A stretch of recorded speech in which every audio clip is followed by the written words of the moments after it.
اس پٹی کے اندر جہاں ناردرن غازہ کو اسرائیل نے تقریباً فتح کر لیا ہے اور جہاں اسرائیل گزشتہ 50-60 دن سے مسلسل بومبنگ کر رہا ہے، وہاں سے کون راکٹ فائر کر رہا ہے، وہاں کون بچ گیا ہے ذی بشر جو ہے جو اسرائیل کے اوپر بومبنگ کر رہا ہے. یہ ایک ڈیولپمنٹ ہے. لیکن جو دوسری ڈیولپمنٹ ہے وہ بہت ہی انٹرسٹنگ، بہت اہم ڈیولپمنٹ ہے ہندوستان کے حوالے سے، پاکستان کے حوالے سے، جس کی جہاں ہے تو ڈیولپمنٹ بڑی منفی ہندوستان کے حوالے سے، لیکن پاکستان کے اوپر بھی اس کی بڑی امپلیکیشنز ہیں. پاکستانی پوائنٹ آف ویو سے بھی یہ بہت امپورٹنٹ ڈیولپمنٹ ہے. ہندوستان کے بڑے اخبار دی پرنٹ نے ایک سٹوری رن کی ہے جس کو دنیا بھر کے اخبارات نے کوٹ کیا ہے. پاکستان کے تمام اخبارات نے بھی اس کو کوٹ کیا ہے، بین الاقوامی اخبارات بھی اس کو ریفر کر رہے ہیں. پرنٹ شیخر گپتا صاحب کہ میرا خیال ہے اس کے ایڈیٹر چیف ہیں، وہی اس کے فاؤنڈر ایڈیٹر ہیں. یہ سٹوری کہتی ہے کہ پہلی دفعہ 1968 کے بعد، 1968 کہیں گے، 67 کہیں گے، کیا کہیں گے، آئی ایم سوری، اس کے بعد سے پہلی دفعہ ہندوستانی intelligence agency research and analysis wing را کے جو آپریشنز تھے نارتھ امریکہ کے اندر، وہ سسپینڈ ہو گئے ہیں، کلیپس ہو گئے ہیں ایک طرح سے، اور را کو اپنی دکان وہاں پہ بند کرنی پڑی. اس کا بیک گراؤنڈ یہ ہے کہ اپنے چند دن پہلے جس کا میں نے ذکر کیا تھا کہ امریکہ نے ایک ہندوستانی انٹیلیجنس کے آپریٹو کو جس کا نام نخیل گپتا ہے، اپیرنٹلی وہ بزنس مین ہے جو ڈرگ ٹریڈر تھا، لیکن ہندوستانی انٹیلیجنس اسے استعمال کر رہی تھی. پانون نام کے گورپاونت سنگھ، آئی تھنک پانون ان کا نام ہے، آئی ایم سوری مجھے صحیح نام ان کا ٹھیک نہیں پتا، لیکن ان کو جو اٹرنی بھی ہیں اور ایک این جی او بھی رن کرتے ہیں، وہ ایک فری خالستان، آزاد خالستان کی موومنٹ جو ہے اس کے ریفرینڈمز کرواتے ہیں، اور ان ریفرینڈم سے ہندوستان بہت پریشان ہے. ان کو قتل کرنے کے لیے 1.5 لاکھ سے پھر اس کے بعد نیگوسیشن شروع ہوئی اور $1 لاکھ جو ہے اس کی بات ہوئی تھی. نخیل گپتا کو چیک ریپبلک میں گرفتار کر لیا گیا. نخیل گپتا نے $15,000 جو ہیں ایک انڈر کور امریکن ایجنٹ کو، جو DEA ڈرگ انفورسمنٹ ایجنسی کا ایجنٹ تھا، اس کو انہوں نے دے ڈالے. اس کو انڈائٹ کر دیا گیا ہے، اور یہ میں نے سب کچھ آپ کو پہلے بھی بتایا تھا. اب اس کے بعد سے ہندوستانی اخبار یہ بتاتا ہے کہ کیسے جون سے لے کے اب تک کا جو ٹائم پیریڈ ہے 5 ماہ کا جو گزر چکا ہے، اس میں ہندوستان کے را کے بہت سے اسٹیشن چیف یا نمبر 2 جو ہیں ان کو ویسٹرن ورلڈ سے پک آؤٹ کر دیا گیا ہے. ٹو بگن ود، جون میں ہی اوٹاوا میں جو تھے، میں ان کا نام آپ کو ایگزیکٹلی بتا دوں، ان کا نام تھا پون رائے، جو اوٹاوا میں را کے اسٹیشن چیف تھے، ان کو وہاں سے کک آؤٹ کر دیا گیا. لیکن اس کے ساتھ ہی امریکہ میں ویسٹ کوسٹ میں، اچھا یہ ذہن رکھیں کہ جو برٹش کولمبیا میں قتل ہوا تھا نجار سنگھ کا یا ہردیپ سنگھ نجار کا، وہ بھی کینیڈا کے ویسٹ کوسٹ میں ہوا تھا، وینکوور کے قریب ہوا تھا، برٹش کولمبیا میں ہوا تھا. اسی ٹائم پیریڈ میں سین فرانسسکو سے جو اسٹیشن چیف تھے را کے، جو امریکہ کا ویسٹ کوسٹ ہے، جو لاس اینجلس کے قریب ہے، مطلب قریب تو امریکہ میں ڈسٹینس بہت ہی زیادہ ہوتے ہیں، بہرحال اس کو بھی کک آؤٹ کر دیا گیا، سین فرانسسکو کے چیف کو. اس کے ساتھ ہی امریکہ میں یہ ہوا کہ واشنگٹن سے جو چیف یہاں سے اپنی ٹرم ختم کر کے گیا تھا را کا، اس کی جو ریپلیسمنٹ ہندوستان نے بھیجنی تھی اسے ایکسیپٹ نہیں کیا گیا، امریکنز نے اس کو الاؤ نہیں کیا. اسی ٹائم پیریڈ میں 5 ماہ میں لندن کے اندر سے جو را کے سیکنڈ تھے، اسٹیشن چیف کے بعد جو سیکنڈ ہوتے ہیں، ان کو بھی نکال دیا گیا. میں نے آپ سے پچھلے ویلاگ میں ذکر کیا تھا کہ وہاں پر بھی سکھوں کو ٹارگٹ کرنے کی سسپیشس ایکٹیویٹیز ہوئیں، کیونکہ وہاں پہ انڈائٹمنٹ نہیں ہوئی، کھل کے الزام نہیں لگا، لیکن اخبارات جو ہیں برطانیہ کے وہ بہت کہتے ہیں کہ کچھ سکھوں کو ہندوستان نے، 1 یا 2 کو وہاں پر بھی ہندوستان کی انٹیلیجنس ایجنسی نے جو ہے وہ ٹارگٹ کیا. اس ساری چیز کا نتیجہ یہ نکلا ہے کہ آپ ایک کوآرڈینیٹڈ ایفرٹ اور ایک کوآرڈینیشن دیکھ رہے ہیں اٹاوا، واشنگٹن اور لندن کے درمیان، جس کے نتیجے میں ہندوستان کی intelligence agency research and analysis wing, جو ادروائز انٹیلیجنس شیئرنگ میں ان تینوں ایجنسیز کا جو 5 آئے ہیں، برطانیہ، کینیڈا، امریکہ، ان کی وہ ایلائی ہے، لیکن پہلی دفعہ اسے ٹارگٹ کیا گیا ہے، اسے انڈر پریشر لایا گیا ہے، جس کے نتیجے میں ہندوستان کو بہت زیادہ شرمندگی کا بھی سامنا ہے. اب ہندوستان نے کہا ہے کہ ہم اس کو انویسٹیگیٹ بھی کریں گے، لیکن ان کے آپریشن جو ہیں را کے، وہ تقریباً ختم ہو گئے. اب اخبار یہ بھی بتاتا ہے، دی پرنٹ ہمیں یہ بتاتا ہے کہ ہندوستان کی ایجنسی نے 2008 کے بعد اپنے جو نارتھ امریکن یا ویسٹرن ورلڈ کے آپریشنز تھے، ان کی فریکوینسی، انٹینسٹی، ڈپلائمنٹ میں بہت زیادہ اضافہ کر دیا تھا. ایکسکیوز کیا ہے؟ ایکسکیوز یہ ہے کہ 2008 میں جب ایک میرا خیال داؤد گیلانی کی طرف اشارہ، نام نہیں لکھا ہوا تھا، کہ جب اس کو جب ہندوستان اسے ایکسٹراڈائٹ نہ کرا سکا ہندوستان میں مقدمہ چلانے کے لیے 2008 کی ممبئی بومبنگ کے حوالے سے، تو اس کے بعد یہ ضروری سمجھا گیا کہ ہم اپنے انٹیلیجنس آپریشنز جو ہیں ان کو بہت زیادہ بڑھا دیں ویسٹرن ورلڈ کے اندر. پتہ نہیں یہ ایکسکیوز کس حد تک جو ہے، میرا خیال ہے یہ ایکسکیوز ہی لگ رہا ہے، بیکاز یہ سب کچھ کرنے کے بعد کہ آپ نے قتل کرنا تھا لوگوں کو، انڈائٹمنٹ تو پھر بھی نہیں کرا سکتے، اس کے لیے تو آپ کو اپنی جو جو لیگل کیپیبلٹیز ہیں ان میں اضافہ کرنا تھا. بہرحال یہ چند فیکٹس ہیں جو میں آپ کو بتاؤں, اس کی بھی اور بھی بڑی اس میں چیزیں ہیں, مجھے تھوڑا سا ذرا دیکھنے دیں اس کے فیکٹس کو نیچے. ایک چیز آپ اس میں دیکھیں جو بہت امپورٹنٹ ہے,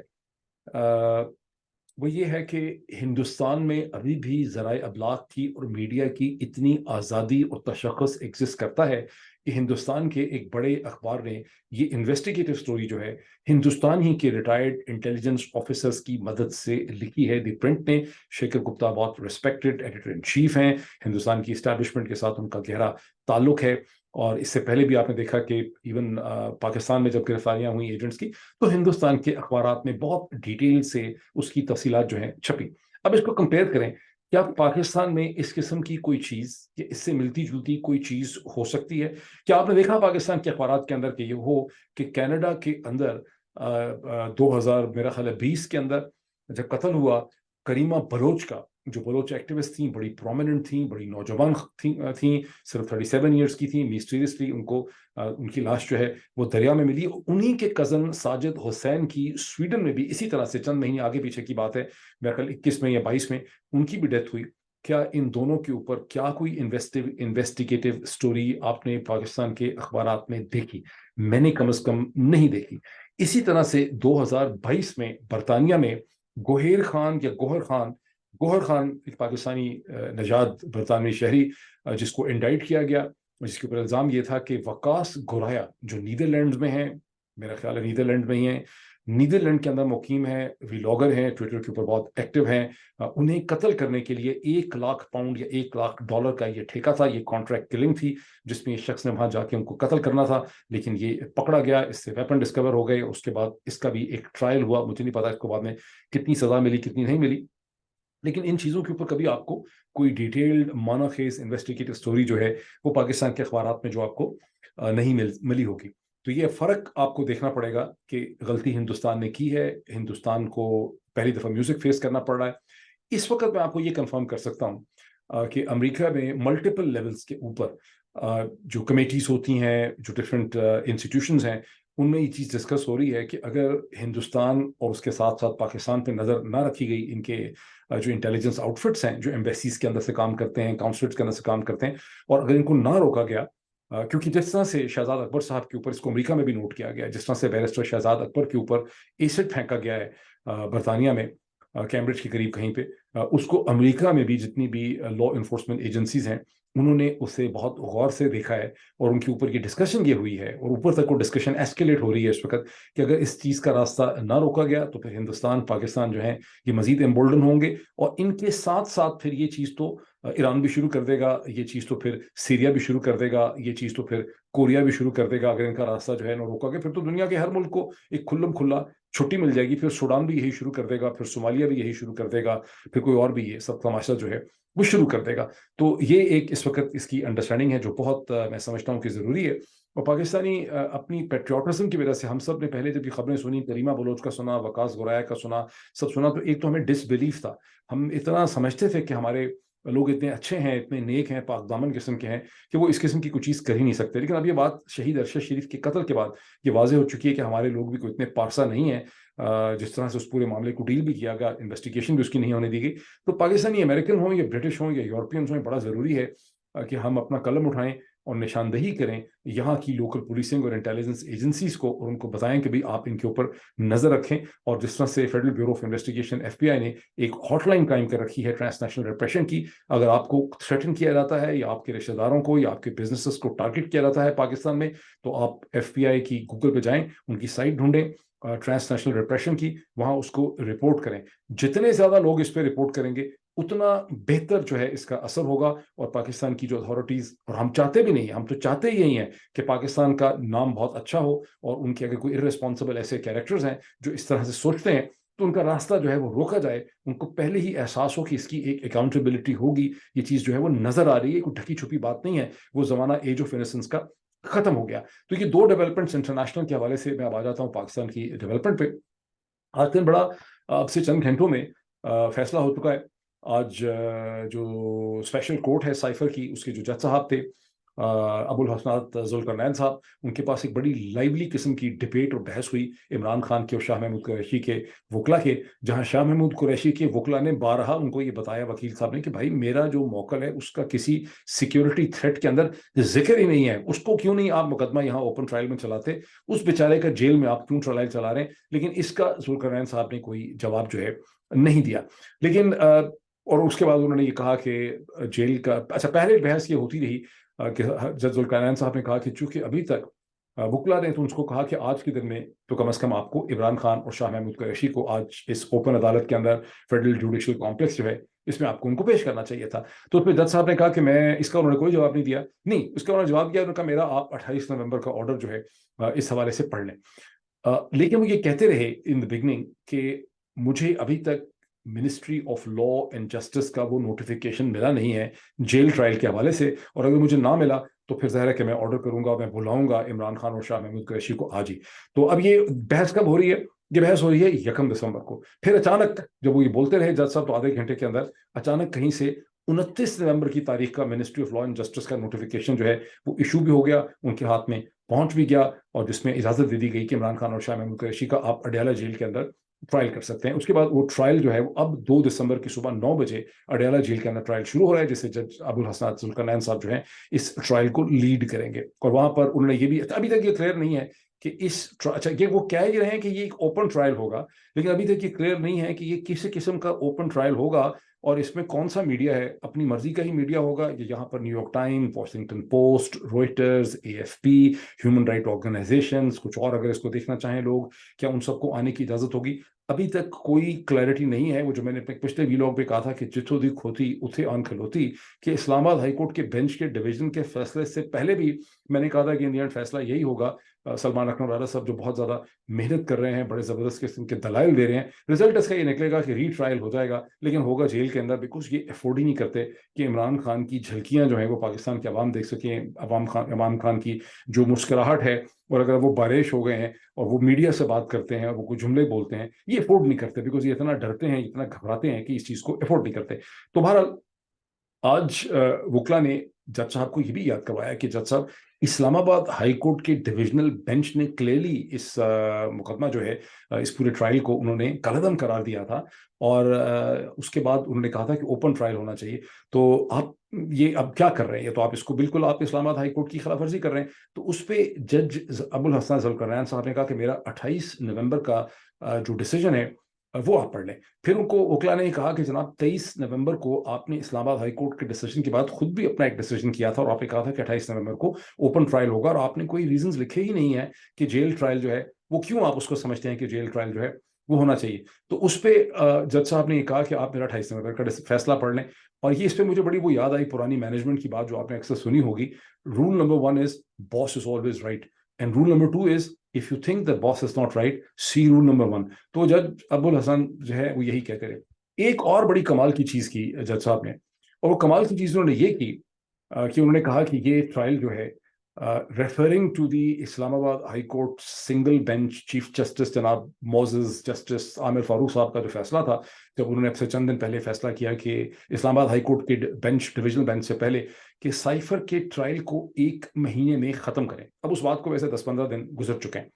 آج جج صاحب نے 1 دسمبر کو دوبارہ کہا کہ اس کو 1 مہینے کے اندر ختم کرنا ہے. یعنی ان کا خیال ہے کہ 31 دن جو ہے دسمبر کے، اس میں یہ پہلے ہفتے وہی چتو دکھ ہوتی اسے انکھل ہوتی. میں نے آج سے چند دن پہلے کہا تھا کہ ان کی پلاننگ یہ ہے کہ جنوری 2024 کے پہلے ہفتے میں الیکشن سے پہلے یہ بوم شیل کرائیں اور عمران خان کی، شاہ محمود قریشی کی، خاص کر کے عمران خان کی یہاں پہ کنیکشن کر دیں. تو جج صاحب نے کہا کہ یہ 30 دنوں کے اندر مجھے مکمل کرنا ہے. جج صاحب یہ بھول ہی گئے کہ وہ جو اسلام آباد ہائی کورٹ کا سنگل بینچ کا عامر فاروق صاحب کے فیصلے کے بعد ایک ڈویژنل بینچ نے میاں گل اورنگزیب جسے لیڈ کر رہے تھے، انہوں نے اس پورے کے پورے ٹرائل کو کالعدم قرار دے دیا. یہ چیز ایک بہت بڑی ڈیولپمنٹ درمیان میں ہوئی ہے، اور چیف جسٹس کا وہ جو فیصلہ تھا گو کہ اس کو کسی نے ختم نہیں کیا، لیکن وہ فیصلہ نل اینڈ وائڈ ہو گیا ہے. اسلام آباد ہائی کورٹ کے ڈویژنل بینچ کے فیصلے کے بعد وہ جو 30 دن کی لمٹ والا فیصلہ تھا، کیونکہ اب تو ری ٹرائل آرڈر ہو گیا ہے اور ری ٹرائل کیا جا رہا ہے، تو وہ جو چیز تھی وہ اس ٹرائل کے حوالے سے تھی جس ٹرائل کو انویلڈ قرار دے دیا گیا، جسے غلط قرار دے دیا گیا، جسے نل اینڈ وائڈ قرار دے دیا گیا. لیکن آپ دیکھیں تو صحیح ذرا کانٹرڈکشن جو ہے اس کی کس قسم کی ہے. اب میں تھوڑا سا اس چیز کے اوپر آ جاؤں کہ جج ذوالقرنین صاحب جو ہیں، آج کل میں دیکھ رہا ہوں کہ لوگ ان کو ہمایوں دلاور صاحب کی طرح بڑی اچھے اچھے الفاظ کے ساتھ یاد کر رہے ہیں. یہ بڑی زیادتی کر رہے ہیں آپ کو پتہ ہونا چاہیے کہ اصل چیز آپ لوگ نہیں کرتے, اصل چیز سے آپ ڈرتے ہیں. یہ بڑا آسان کام ہے گالیاں نکالنا جج صاحبان کو. جج صاحبان کا نا یہ یہاں پر کوئی لمبا چوڑا رول ہے نہیں, خاص کر کے ٹرائل کورٹ کے جج صاحبان کا, وہ نیب کے ہوں یا اسپیشل کورٹ کے جج صاحبان. جو اصل چیز ہے جس کو آپ ایڈریس نہیں کرتے, جس کو بل سے ہے نا کہ آپ نے اس کو پکڑنا ہے اس کے سینگوں سے, وہ آپ چیز نہیں کرتے ہیں, اس میں آپ ڈرتے ہیں, گھبراتے ہیں. وہاں پر آپ کی انٹلیکچوئل جو پروگریس ہے, وہ جو آپ کی انٹلیکچوئل آنیسٹی ہے یا جو انٹلیکچوئل طاقت ہے آپ کی, وہ کمزور پڑ جاتی ہے. گزشتہ 500 700 800 برس کے اندر جب باقی ساری دنیا میں پولیٹیکل کانسیپٹ ترقی کر رہے تھے, یہ کھل رہے تھے, نئے ارتقاء اس کا ہو رہا تھا, مسلم دنیا کے اندر کہیں پر بھی پلورلٹی آف پاورز کا یا وہاں پر جو ہے انڈیپینڈنس آف جوڈیشری کا, یہ جس کو آپ کہیں گے کہ جو separation of powers, the right term is separation of powers کا, مسلم تاریخ کے اندر کوئی تصور جو ہے اس نے سیاسی طور پر گرو نہیں کیا. امریکن جو وار آف انڈیپینڈنس ہے برطانیہ کے بعد, جو امریکن آئین لکھا ہے, انہوں نے کانسٹیٹیوشن بنایا ہے, اس میں کلیئرلی پہلی دفعہ سیپریشن آف پاورز کا کانسیپٹ آپ کے سامنے آتا ہے, اور پھر فرینچ ریولوشن میں آتا ہے, پھر پوری یورپ اور ویسٹرن ورلڈ میں سیپریشن آف پاورز. لیکن یہ آئیڈیاز پہلے سے چل رہے تھے, غالباً گریک فلسفی سے چل رہے تھے, لیکن آپ کو مسلم سلطان جو ہے وہ جابر تھا, وہ ظالم تھا, وہ اچھا تھا. تو ہماری ساری ہسٹری میں یہ ہے کہ فلاں بادشاہ بڑا اچھا تھا, فلاں بادشاہ بڑا برا تھا, وہ بڑا بڑا ٹوپیاں سیتا تھا, وہ عبادت کرتا رہتا تھا, رات کو تہجد پڑھتا رہتا تھا, لیکن کہیں آپ کو نظر نہیں آئے گا کہ کوئی کانسیپٹ ایز پالیٹکس میں سیپریشن آف پاورز کا نہیں تھا. آپ یہ قصہ تو ضرور سنتے ہیں کہ جہانگیر نے ایک زنجیر عدل بنائی ہوئی تھی لاہور کے اندر قلعے میں, وہاں وہ ملکہ نور جہاں کے ساتھ بیٹھتا تھا, وہ اس کو شراب پلاتی تھی, ایران سے امپورٹڈ ریڈ وائن, ساتھ اس کو کباب کھلاتی تھی, اور وہاں بیٹھ کے بادشاہ لوگوں کی فریاد سنتا تھا. فریادی آتے تھے, وہ آ کے بتاتے تھے کہ کوتوال نے فلاں نے میری بکریاں اٹھا لی ہیں, فلاں نے فلاں کو مارا ہے. لوگوں کے آپس کے مسئلے مسائل جو ہے وہاں پہ ٹھیک ہوتے تھے. وہ بادشاہ صاحب کا جو دل آتا تھا وہ فیصلہ کر لیتے تھے, بادشاہ ہی جسٹس دے رہا ہوتا تھا. آپ اس میں چیز نہیں دیکھ رہے. یہاں پر یہ نہیں ہے کہ بادشاہ کے خلاف فریاد کسی قاضی کے پاس جا سکتی تھی. قاضی کی کہانیاں جو بہادری کی لکھی ہوئی ہیں وہ صرف پاکستان کی اسکول کی پنجاب ٹیکسٹ بک بورڈ میں لکھی ہوئی ہیں کہ قاضی جو تھا اس نے مسجد کے لیے اپنی زمین, مسجد بنانی تھی تو کسی غریب آدمی کی زمین تھی, اس نے اس سے زمین نہیں لی, اور وہ 5 فٹ یا 10 فٹ کی میں اس نے مسجد کی شکل خراب کر لی, لیکن اس نے اس کی زمین نہیں چھینی. یہ پتہ نہیں اس طرح کے 2-4 قصے فار پبلک ریلیشنز ہم نے ڈالے ہوئے ہیں درمیان میں مامون رشید یا ہارون رشید کے حوالے سے. فار آل پریکٹیکل پرپز اس پہ ریسرچ کیجئے.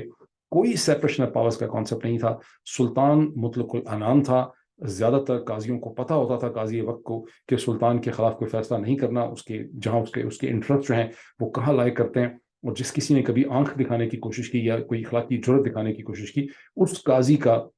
بہت منصف کا, بادشاہ نے یا سلطان نے, خلیفہ نے بڑا برا اس کا حشر کیا. جیسے امیجن دس تھنگ کہ اگر شہنشاہ جہانگیر جو ہیں شہنشاہ جہانگیر جو ہیں مغل بادشاہ, اس کے ساتھ وہ نور جہاں کے ساتھ بیٹھا ہے, وہاں ایک فریادی آ کے کہتا ہے کہ بادشاہ سلامت, ہم نے یہ بھی سنا ہے کہ نور جہاں کا جو پہلا ہسبینڈ تھا شیر افغان, اس کو آپ نے ہی قتل کروایا تھا, اس کی بھی کوئی تحقیق ہونی چاہیے. تو اس صورت میں پھر اس فریادی کا بادشاہ نے کیا کرنا تھا, بیکاز یہ بھی ایک بہت بڑا ایک کہانی ہے ہندوستان کی تاریخ میں کہ شیر افغان کا قتل بھی جہانگیر نے کرایا تھا, بیکاز اس کو نور جہاں کی مہر النساء کی خوبصورتی کا پتہ تھا. تو میں اس پہ بھی تھوڑا سا غور کر لیں, ہے تھوڑی تکلیف قسم کی یہ چیز ہے. اور ابھی فوراً صاحب دیکھ لیں بیلنس آف پاور میں اور پلورلٹی کے اندر یہ جو ساری جدوجہد ہو رہی ہے جسٹس مظاہر علی اکبر نقوی کی, جس کا میں نے کئی دفعہ اشارہ کیا ہے. جسٹس مظاہر علی اکبر نقوی اچھے ہیں یا برے ہیں, اپنے بیٹوں کی طرفداری کرتے تھے, کچھ فیصلے انہوں نے غلط کیے. اس وقت مسئلہ یہ نہیں ہے. اس وقت مسئلہ یہ ہے کہ سپریم کورٹ آف پاکستان کے اندر جو بچی کچی ایک بیلنس آف پاور ہے, جو وہاں پہ پلورلٹی ہے, اس پلورلٹی کو ختم کرنے کے لیے یہ سارا کا ساری چیز کی جا رہی ہے کہ جسٹس مظاہر علی اکبر نقوی کو آئسولیٹ کر کے ان کو ریزائن کرنے پہ مجبور کیا رہا ہے. اور آپ دیکھ لیں پاکستان کے طول و عرض میں کوئی بار ایسوسیشن, کوئی وکلا کی تحریک, کوئی جو ہے وہ جسٹس مظاہر علی اکبر نقوی کے ساتھ نہیں کھڑا. کیس ان کا بہت اسٹرانگ ہے, انہوں نے اٹھایا ہوا. میں پھر اس کا آپ کے سامنے ذکر کروں گا. اب آ جاتے ہیں اس دوسری ڈیولپمنٹ کی طرف, جہاں نیب نے 8 پیج کا 22 پیراگرافس کی ایک ریفرنس بھیجی ہے, جس میں انہوں نے عمران خان کو نامزد کیا ہے, ان کی اہلیہ بشرا بی بی کو نامزد کیا ہے, جناب بیرسٹر شہزاد اکبر صاحب کو نامزد کیا ہے, اور جو ریئل اسٹیٹ ٹائکون ہیں جناب ملک ریاض صاحب کو بھی کیا. اس کے علاوہ بھی 2-4 نام اس کے اندر ہیں. یہ انتہائی اسٹوپڈ کیس ہے. اس کے حوالے سے میں چند کوشچنز آپ کے لیے چھوڑنا چاہتا ہوں. کوشچن یہ ہے کہ کیا حکومت پاکستان نے کبھی برطانوی حکام کے سامنے, نیشنل کرائم ایجنسی کے سامنے یا ان کی عدالت کے سامنے کوئی حقائق ایسے رکھے کہ یہ جو 50 ارب روپے کہہ رہے ہیں کہ پاکستان سے چوری ہو کے وہاں پہ چلے گئے تھے, یہ کہاں سے آئے, ان پیسوں کا اوریجن کیا تھا, کیوں وہ سمجھتے ہیں کہ یہ پیسے چوری کے تھے, یا محض یہ ہے کہ برطانیہ میں جب ایک suspicious transaction report STR generate ہو گئی برطانیہ کے اندر سے, انہوں نے پاکستان کی اتھارٹیز کو انفارم کیا تو پاکستانی جو ہے اس تحقیق کا حصہ بن گئے. ایک یہ فیکٹ ہے. دوسرا فیکٹ یہ ہے کہ کیا برطانوی عدالت نے جب اس کا فیصلہ کیا تو وہاں کیا برطانوی عدالت نے یہ کہا کہ یہ پیسے حکومت پاکستان کو ملنے, یا یہ ہے کہ NCA نے جو آرڈر لکھا, جو برطانیہ کی پریمیئر انٹیلیجنس ایجنسی ہے, کرمنل ایجنسی ہے, نیشنل کرائم ایجنسی, کیا اس نے جب ملک ریاض کو آرڈر دیا اور جس کو اوبے کیا, امپلیمنٹ کیا مشرق بینک نے متحدہ عرب امارات UAE سے, تو کیا اس کے اندر یہ لکھا کہ یہ پیسے حکومت پاکستان کو جانے؟ اس بیسس کے اوپر حکومت پاکستان نے یہ کیس بنایا ہے. کیس یہ بنایا ہے کہ عمران خان, اس کی اہلیہ اور ان سب لوگوں نے مل کے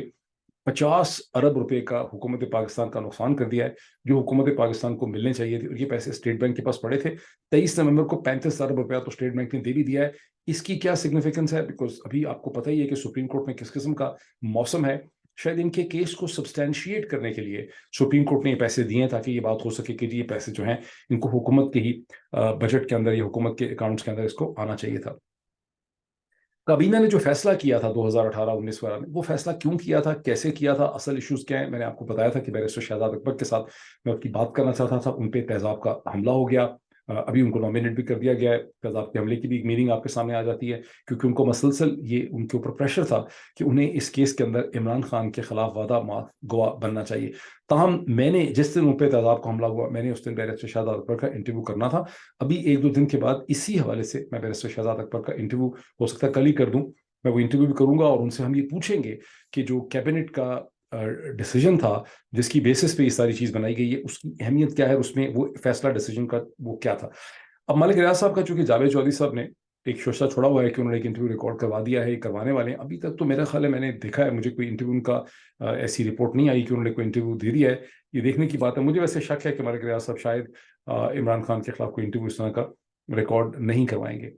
ایک پوائنٹ میں پھر آپ کو دہرا دوں کہ 2021 میں ایک پراپرٹی ڈیلر نے, جو جاننے والے تھے مجھے اس علاقے میں, یہ جو دینا اور صحابہ کے درمیان جو زمین ہے جہاں پہ القادر یونیورسٹی بنی ہے, جو بالکل بیسمنٹ میں ہے, ایک وادی قسم کی سچویشن ہے. بیسکلی نالا ہوا کرتا تھا, یہ ایک طرح سے آپ کہہ لیں ریور بیڈ کی طرح, یہ ایک نالے کا بیڈ ہے جس میں جب بارش ہوتی ہے تو اس میں ایک طوفان کی سی کیفیت آتی ہے, 10-5 فٹ پانی کھڑا ہو جاتا ہے. یہ یونیورسٹی اس تہہ کے اندر بنی ہے, اور ملک ریاض صاحب نے یہ زمین بہت پہلے سے, غالباً 2016-17 سے انہوں نے یہاں پر سینکڑوں کنال یا ہزاروں کنال زمین وہ خرید چکے تھے کوڑیوں کے مول. 2021 میں نے اس کو دیکھا تھا جا کے,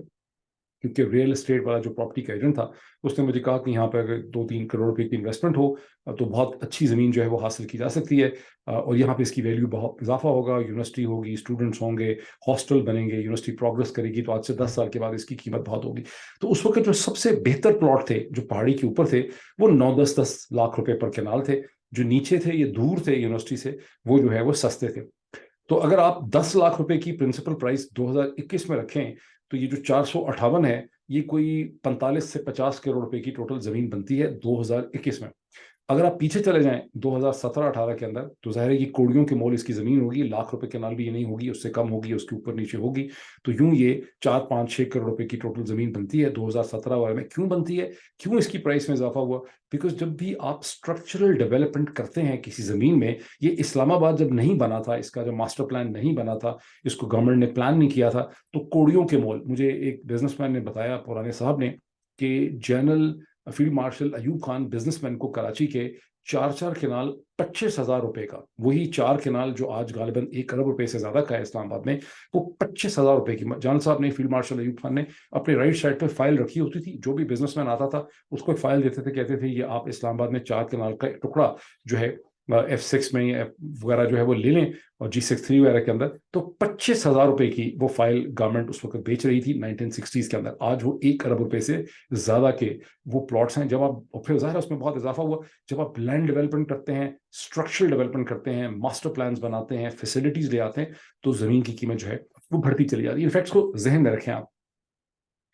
اب آ جاتی ہے بات اس چیز کی کہ میں چاہتا ہوں کہ ایک اور پوائنٹ بہت امپورٹنٹ ہے. جب آپ ان کیسز کو دیکھتے ہیں, جیسے ابھی نیب کا کیس آپ نے دیکھا, القادر ٹرسٹ والا کیس دیکھا, دوسرا وہ سائفر کا کیس دیکھا, کئی دفعہ ان کی بحث کرتے کرتے ہم یہ بھول ہی جاتے ہیں کہ ان بنیادی, ان تمام جو کیسز ہیں 150, اس کا مقصد یہ ہے کہ عمران خان کو کسی طرح سے اس کی جو ایک ریپوٹیشن ہے پاکستان کے لوگوں میں، عمران خان کرپٹ نہیں ہے، اسے روپے پیسے کا رسیہ نہیں ہے، اسے اس کا شوق نہیں ہے، تو وہ جو ریپوٹیشن ہے عمران خان کی اس کو تباہ کیا جائے، بیکاز عمران خان کا جو اثاثہ ہے وہ اس کی ریپوٹیشن ہے۔ دوسری چیز ہے کہ عمران خان اور اس کی پارٹی کو معنی خیز طریقے سے الیکشن میں پارٹیسپیٹ کرنے سے روکا جائے، اس کو ڈسفنکشن کر دیا جائے۔ یہ اس کے دو مقصد ہے، اور پھر یہ کہ جو پولیٹیکل آرڈر ہم کھڑا کر رہے ہیں اس کی ایک قبولیت اور ایکسیپٹیبلٹی، عمران خان اور اس کی پارٹی کو اتنا آپ اس کو اتنا لاچار کر دیں کہ جو سیاسی ڈھانچہ کرپٹ الیکشن کے نتیجے میں آپ کھڑا کر رہے ہیں وہ عمران خان کی پارٹی اس کو ایکسیپٹ کر لے۔ اب آ جاتی ہے بات کہ نواز شریف صاحب کی آخری ڈیولپمنٹ، نواز شریف صاحب کی العزیزیہ میں جو اپیل ہے وہ 7 دسمبر کو لگنی ہے، اور نواز شریف صاحب نے میرے خواب میں بھی آئے تھے صبح، ان کے ساتھ میرا ڈائلاگ ہوا تھا، وہ میں ایک الگ ویلاگ کر کے آپ کو بتاؤں گا کہ میری اور ان کی کیا ڈسکشن ہوئی، اور اس کے بعد نواز شریف صاحب ہو سکتا ہے جو میری خواہش بھی ہے، اور ہو سکتا ہے نواز شریف صاحب ایک بہت بڑا امپورٹنٹ اعلان جو ہے وہ اس حوالے سے کریں گے، اس کی تفصیلات میں آپ سے شیئر کروں گا ایک سیپریٹ ویلاگ کے اندر۔ Thank you.